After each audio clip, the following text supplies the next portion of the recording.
লক্ষ টাকার football tournament নাম দিয়েছি কেন? যেহেতু আমরা লক্ষ টাকার উপরে পুরস্কার দিব এবং এটা আকর্ষণ সৃষ্টি করার জন্যই বেসিক্যালি লক্ষ টাকার ফুটবল টুর্নামেন্ট নাম দেওয়া হয়েছে। কিন্তু আমরা যার নামে সেটা করেছি শহীদ আলাপ মোহাম্মদ কপু, উনি আসলে কে বা কেন তার নামে করছি?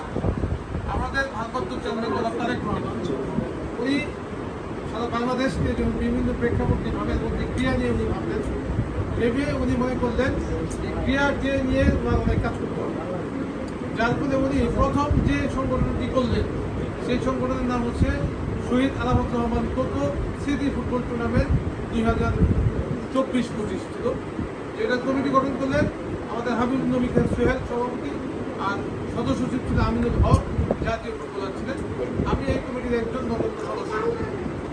এই জাতীয় ফুটবল টুর্নামেন্ট সারা বিভাগ থেকে বিভিন্ন খেলা আয়োজন মধ্যে দিয়ে ঢাকায় একটি বড় পরিসরে আয়োজন করার পরিকল্পনা নিয়ে তারা আগাচ্ছিলেন। এভাবেই তারা সারা বাংলাদেশে ফুটবল এবং আগামীতে আমাদের শহীদ যে তারেক রহমান সাহেব উনি উদ্যোগ গ্রহণ করেছেন যে শহীদ প্রেসিডেন্ট জিয়া রহমানের একটি ক্রিয়া ফাউন্ডেশন, এবং এই ফাউন্ডেশনের উদ্যোগে যারা মহিলা দলের যেগুলো নাম হবে আমাদের বেগম খালেদা জিয়ার নামে হবে, যেগুলো ফুটবলের নাম হবে ক্রিয়া আমাদের আলামত রহমান কোকো সাহেবের নামে, এরকম ভাগ ভাগ করে উনি বিভিন্ন কমিটি এবং ফাউন্ডেশন গঠন করেছে।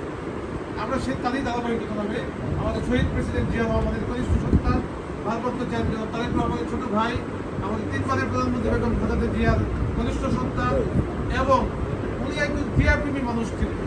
উনি আমাদের ক্রিকেট ডেভেলপমেন্টের চেয়ারম্যান ছিলেন, এবং উনি তৎকালীন সময় আপনার ক্রিকেটকে জাগরণ করার জন্য এবং আজকের যে ক্রিকেটার সৃষ্টি হয়েছিল তখনকার ওনার ক্রিকেটার একাডেমি থেকে তারা শিক্ষা অর্জন করেছিল। সুতরাং তার স্মরণে, তার এই পরিবারের স্মরণে আমরা ওনাদের স্মরণেই আমরা এই টুর্নামেন্টটি আয়োজন করতে যাচ্ছি। একইভাবে আমাদের এই আয়োজনটি অত্যন্ত জমকালো এবং সুন্দর করার জন্য আমাদের রয়েছে একটি খুবই চৌকস উপদেষ্টা কমিটি, যার নেতৃত্ব দিচ্ছেন আমাদের আবু সাহেব জুয়েল কাকা, আমাদের অভিভাবক।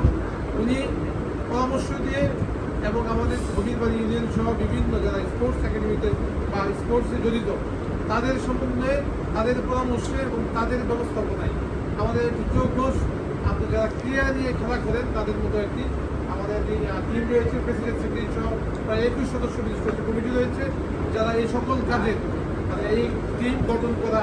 পাশাপাশি যেহেতু এই খেলাটি শুধুমাত্র আমাদের ইউনিয়নে সীমাবদ্ধ নয়, প্রায় 16টি বা 18টি টিম ইতিমধ্যেই তারা এই মানে আমাদের ক্লাব বিভিন্ন উপজেলা থেকে, ইতিমধ্যে 4টা উপজেলা থেকে প্রায় 14টি ক্লাব আমাদের এখানে রেজিস্ট্রেশন করেছে। আমরা আরও উপজেলা, আরও ক্লাব বিভিন্ন বিস্তৃত লাভ করছেন। এই জিনিসটা যেন আমাদের সুন্দরভাবে জমকালো। আমাদের উদ্দেশ্যটা কি? উদ্দেশ্য হচ্ছে যে আমাদের যারা তরুণ সমাজ, আমাদের যে এই সমাজ বিমুখ হচ্ছে, যারা আলো ক্ষতি হচ্ছে, এই সমাজকে রক্ষা করতে হলে আমরা একটি উদ্যোগ গ্রহণ করছি।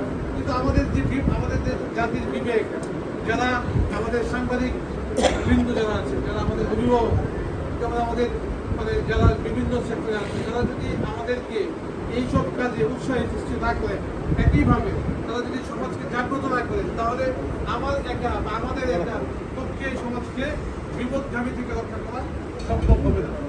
আপনাদের এই সহযোগিতা করার জন্যই, আপনাদের এই সহযোগিতা পাওয়ার জন্যই আমরা আজকে এই মতবিনিময় সভা করতে আসছি।